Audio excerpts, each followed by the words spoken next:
Good evening. This is World News. Tonight, the Middle East is sliding towards a hard edge. Israel is setting red lines. China is stepping in, and America is repositioning firepower. And Iran is looking for cover in Moscow. We start with Israel and a warning that leaves little room for compromise. Ahead of US Iran talks in Turkey, Benjamin Netanyahu has made Israel's position blunt. No partial deal, no limited freeze, zero enrichment. Israel wants every gram of uranium removed. Jerusalem fears Washington may ignore Iran's missiles and proxy militias, threats Israel calls existential. As envoy Steve Witkoff meets the security establishment and the Mossad, Tehran is warning of retaliation if talks are undermined. The message is simple: diplomacy, yes, but backed by force. Here's the ground picture. White House Middle East envoy Steve Witkoff is expected to arrive in Israel on Tuesday ahead of highly sensitive talks with Iran's foreign minister. And this time, the message from Jerusalem is clear: a nuclear-only deal is not enough.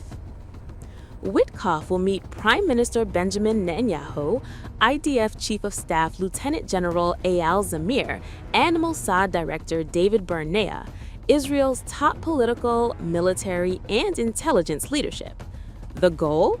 To make sure Israel's concerns are heard before Witkoff sits down with Tehran. According to Iranian media, Witkoff is expected to meet Foreign Minister Abbas Araghchi in the coming days, likely in Turkey.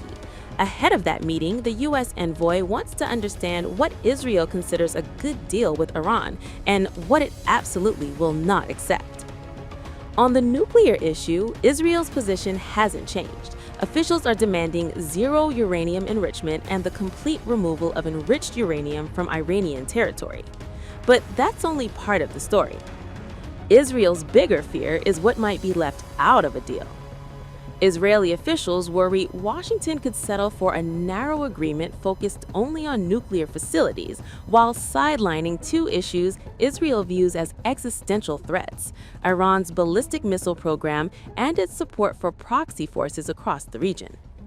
From Israel's perspective, Iran's missiles, especially long-range systems, pose a direct danger to Israeli cities. The expectation is that the U.S. will push to limit missile range and capabilities, but Iranian officials are refusing to even discuss the issue. The same resistance applies to Iran's regional strategy, funding and arming militias from Lebanon to Gaza and exporting its revolutionary ideology beyond its borders. Israeli intelligence believes Iran's negotiating mandate deliberately excludes missiles and proxies, focusing strictly on nuclear matters, a move seen in Jerusalem as a troubling starting point. Witkoff himself is viewed in Israel as cautious and opposed to military action. Some officials fear he could fall into what they describe as an Iranian negotiating trap: long talks, limited concessions, and pressure on Washington to declare diplomatic success. That raises the key question: how far is President Donald Trump willing to go? Some in Israel believe the decision may already be leaning toward confrontation. They point to the massive U.S. naval buildup in the region, an armada costing tens of billions of dollars, far exceeding preparations seen in other global hotspots. In Israel's view, Washington wouldn't deploy forces on this scale unless a military option was genuinely on the table. At the same time, U.S. military planners reportedly see no silver bullet, no quick strike that would collapse the Iranian regime. Any operation would likely be prolonged and costly. Still, the scale of the deployment suggests the U.S. is not backing away from that risk. Meanwhile, Gaza is also high on the agenda. Over the weekend, the IDF killed at least 3 militants in the Rafah area after fighters were seen emerging from an eastern Rafah tunnel. Israeli strikes also injured civilians, prompting condemnation and calls for restraint from international officials. As Witkoff arrives, Israel is signaling that diplomacy cannot ignore missiles, militias, or Gaza, and that time may be running out. Within days, it should become clear whether Iran recognizes how precarious its position is, or whether it believes Washington will ultimately blink again.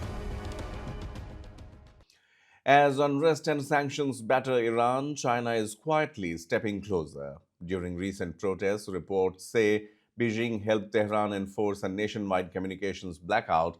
At the same time, Donald Trump ordered fresh U.S. deployments and tougher warnings over Iran's nuclear and missile programs. Two powers, two strategies, which means any future deal may depend as much on China as on Tehran itself. Amid escalating U.S.-Iran tensions, a key question emerges. How far would China go to shield its energy partner Iran from Washington? As protests, sanctions, and U.S. warships squeeze Tehran, Beijing has quietly become Iran's most important lifeline, economically, politically, and now potentially militarily. What began as trade ties is turning into a strategic test of power between the world's two superpowers. When mass protests rocked Iran in January, Chinese assistance reportedly helped authorities impose a nationwide communications blackout. Beijing framed the unrest as foreign interference and condemned U.S. threats as a return to the law of the jungle. China offered to help Iran stand united, signaling open political backing. Now the partnership is moving from economics to security. Iran, China, and Russia plan joint naval drills in the Indian Ocean next month, a clear message to Washington. Online reports claim Chinese equipment has already reached Iran, though Beijing refuses to confirm details. Years of U.S. sanctions pushed Iran out of the global financial system and straight toward China. Beijing became Iran's main buyer of oil and its largest trade channel. But the relationship remains uneven. China trades over $250 billion with Gulf states, yet less than $14 billion with Iran. After Iran's 12-day conflict with Israel in 2025, cooperation deepened. Intelligence sharing, cyber coordination, and military planning reportedly expanded. For China, Iran is more than a partner. It's a frontline counterweight to U.S. dominance far from the Pacific. In Washington and NATO, this alignment is called the Axis of Upheaval: China, Russia, Iran, and North Korea. NATO chief Mark Rutte says these powers are increasingly coordinated to challenge Western influence. U.S. strategists now argue that weakening Iran could also curb China.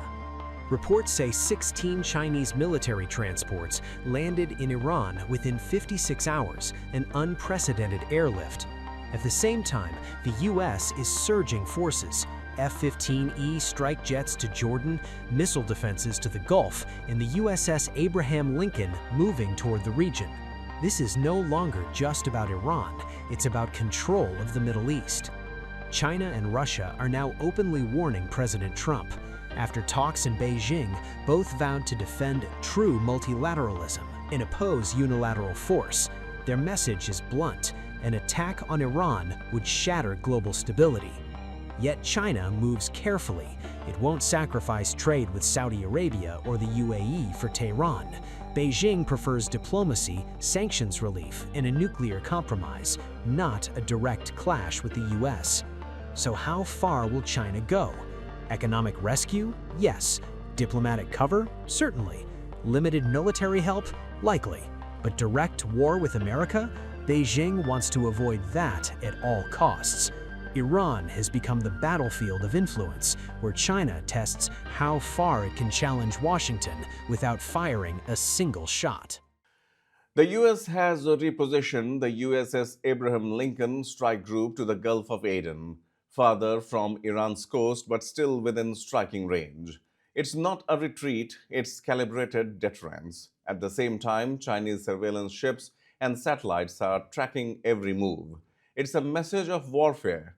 How? Take a look. A sudden repositioning and a new shadow at sea. The United States has moved the aircraft carrier USS Abraham Lincoln away from Iran, pulling its strike group out of the immediate Persian Gulf pressure zone. On board, F-35C stealth fighters, Super Hornets, electronic warfare jets, and surveillance aircraft, firepower designed for full-scale conflict.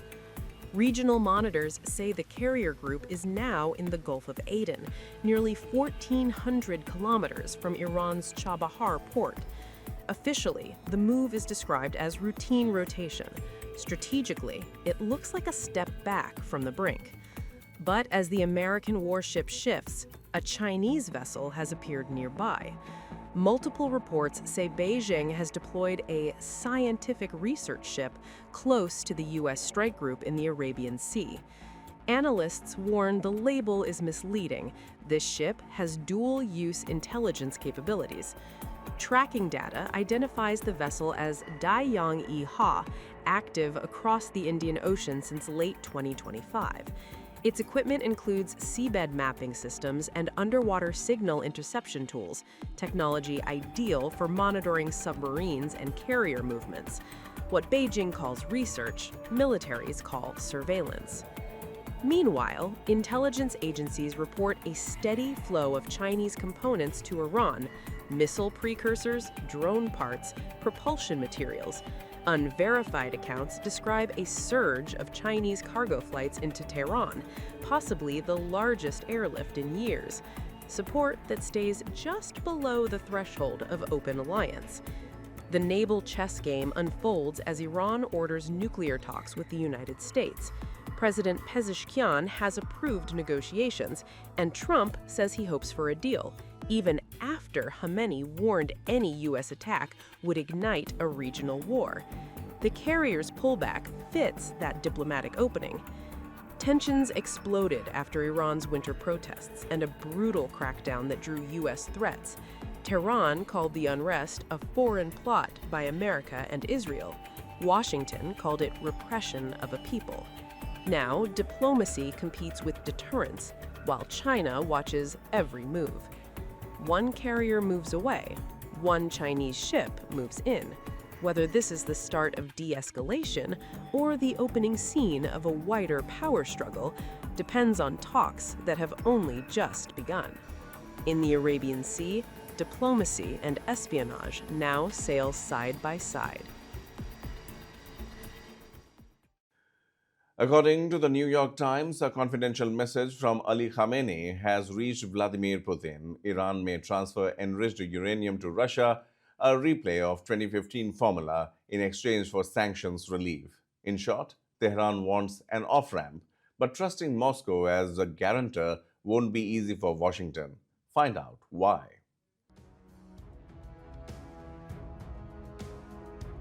A secret channel opens between Tehran and Moscow. Iran's top security official Ali Larijani has reportedly delivered a confidential message from Supreme Leader Ali Khamenei directly to President Vladimir Putin. The meeting in Moscow comes at a critical moment as Tehran edges toward nuclear talks with Washington. What Iran told Russia could shape the next Middle East deal or the next confrontation. Sources say Iran signaled it may transfer enriched uranium to Russia, echoing the model of the 2015 nuclear agreement. Tehran is reportedly willing to suspend parts of its nuclear program if sanctions pressure eases and security guarantees follow. But Iran prefers a regional consortium for enrichment, not direct U.S. control. Upcoming talks in Istanbul are expected to run on two tracks, the nuclear file and Iran's missile program. Publicly, Tehran denies missiles are negotiable. Privately, diplomats say the issue could still reach the table. U.S. envoy Steve Witkoff and Iran's Foreign Minister Abbas Araghchi are set to lead the engagement. Iranian President Masoud Pezeshkian has now ordered preparations for direct negotiations with the United States. The condition, a non-threatening atmosphere. This marks a sharp turn after Supreme Leader Khamenei warned that any American attack would ignite a regional war. President Trump says he still hopes for a deal, despite moving warships near Iran. If we don't make a deal, we'll find out, Trump told reporters after Khamenei's warning. Washington wants strict nuclear limits. Tehran wants sanctions relief and respect. Foreign Minister Araghchi says Trump may be wise enough to choose diplomacy, but admits Iran no longer trusts the U.S. Regional mediators are trying to rebuild that confidence, yet both sides fear miscalculation. That is why the message to Putin matters. Moscow remains Iran's key security partner and potential guarantor. Putin could hold Iran's enriched stockpile, monitor compliance, and shield Tehran from total isolation. For Putin, this is leverage over both Washington and the Middle East. The secret note from Khamenei may be Iran's blueprint for survival and its insurance policy if talks with America collapse. A message delivered in secrecy, talks planned in Istanbul, warships waiting offshore. Iran is negotiating with Washington, but speaking just as carefully to Moscow. The next move from Putin could decide whether this story ends with signatures or sirens. So, Israel is uncompromising, China is intervening, America is positioning muscle, Russia is opening back channels, and Iran is boxed in. The next move, diplomatic or military, could define the region for years. We will stay ahead of it. You're watching World News.